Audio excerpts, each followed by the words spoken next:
Welcome to our channel. Today we how to configure Airtable for business management. Easy tutorial step by step clearly. To configure Airtable for business management, start by creating an account on the Airtable website. Once you've registered, log in to your Airtable dashboard. Click on the Add a Base button to create a new project database. You can choose to start from scratch or select a template that suits your business needs. For this tutorial, let's select a blank base to customize. Give your base a meaningful name that reflects its purpose. Next, you'll see an empty table with default columns. Rename the first column to Task to track various activities. Add a second column and label it Owner to assign tasks to team members.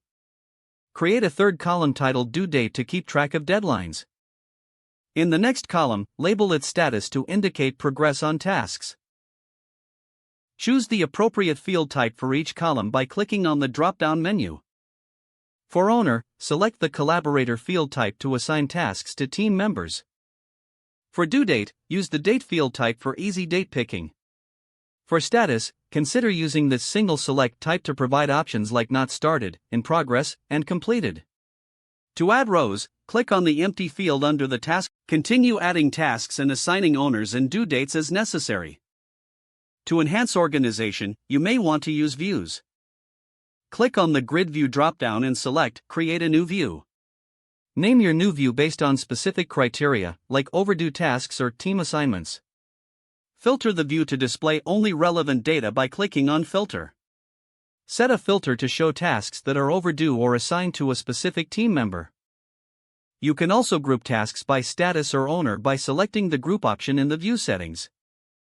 This will help visualize workloads and task progress better. Adding attachments can be beneficial for context, so create a new column and choose the attachment field type. This allows you to upload files related to each task. Another useful feature is automations.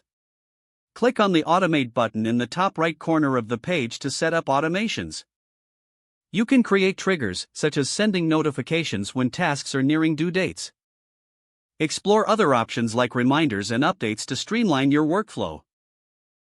When you're finished, take a moment to review your settings and layout. Adjust column widths and rearrange them as necessary for better readability. Don't forget to like this video and subscribe to our channel for more step-by-step tech guides.